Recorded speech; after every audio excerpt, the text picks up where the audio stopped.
la formation de imparfait.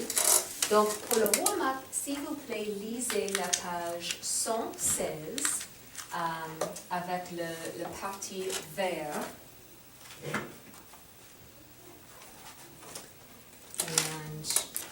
And they mention a few different uses for the imperfect, and then also how to form the imperfect itself. I'll give you a couple minutes to look that over.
So first of all, the imperfect, well, we know that it's used to describe the past, but why would we use it instead of the passé composé? Well, passé composé we use specifically to relate activities that happen at specific times.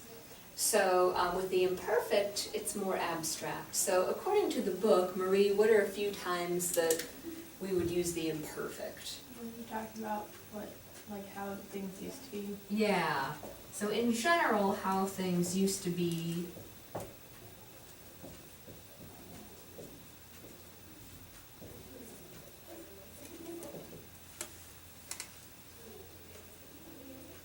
Okay, for example, let's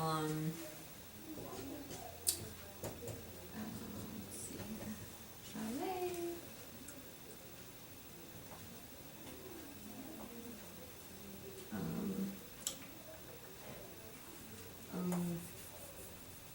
Well, yeah, maybe Chalet, that's fine. Okay. So like, for example, you might say, I used to go to visit Grandma at Christmas time.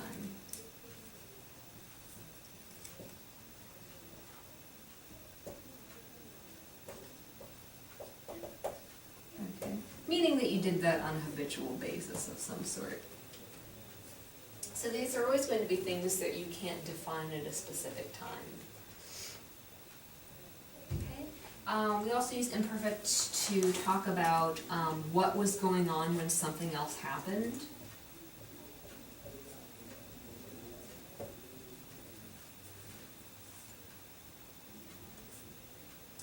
We use it to express what people were thinking,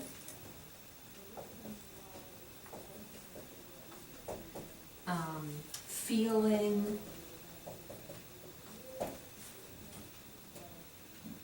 wanting, believing, that kind of thing. So any basically emotional state in the past tense, you'd always use imperfect, again, because it can't really be quantified or defined. Let's see here, what else am I missing? What people were doing, what was happening, And so typically we use the imperfect, since we're using it to describe what was going on when other things took place. Usually we use it for like story details. Like, it was a dark and stormy night. Setup, we'll call like scene setups.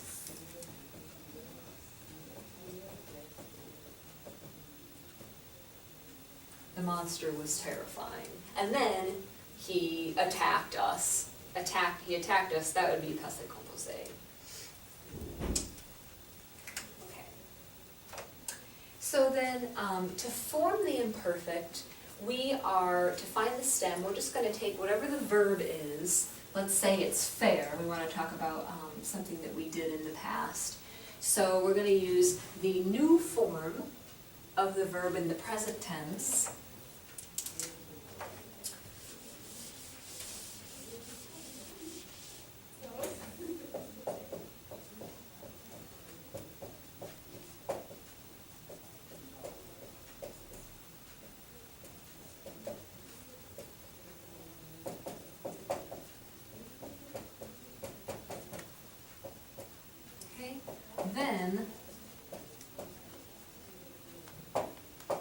Then drop the ONS, and we're going to add on these endings.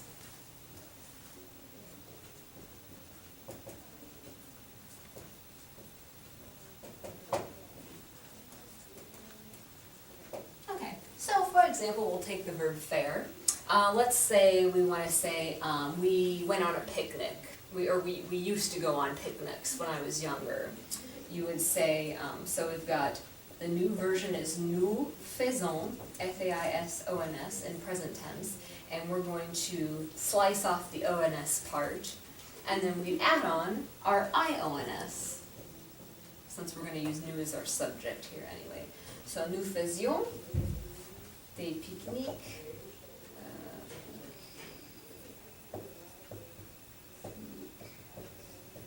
We might say like each summer, so chaque été.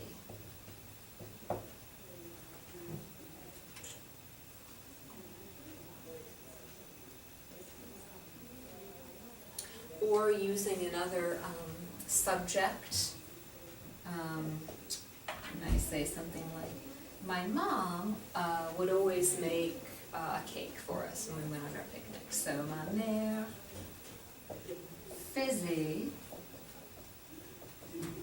toujours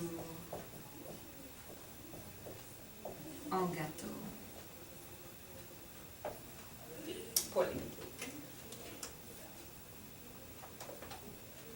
So the formation of it isn't necessarily hard, but the thinking about what the new form is of the verb, that can sometimes be the trickiest part. So in the book here, they've given you a list of some common verbs and what the je form would be in the imperfect.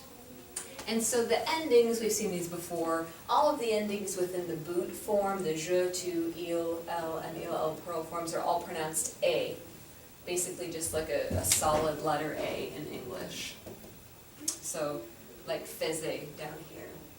And then we have ion and ie for the nu and vous forms. So you have that extra vowel sound in there. Ion, ie.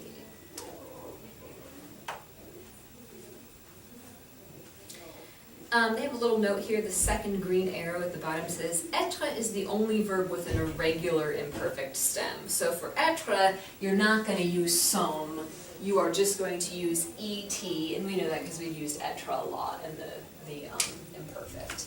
So et will be your stem, so for example, we used to be, we used to be very close, my siblings and I. We would say, nous étions très semble, très proche, or whatever it is. Or I was, of course, is j'étais. It was, c'était. We use the phrase c'était a lot when we're summing up something. It was a good vacation overall. We use c'était. Or it was a good story, it was a good show, whatever.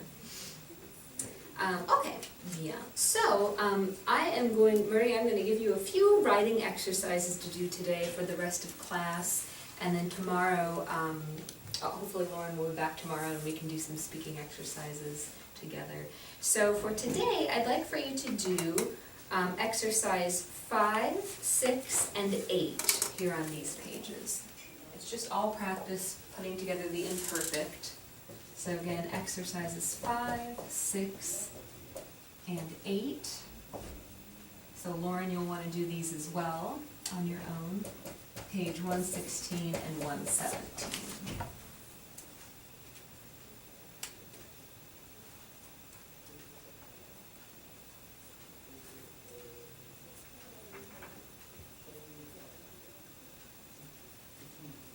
Okay, and I'll just give you the rest of the time to work on these, Marie.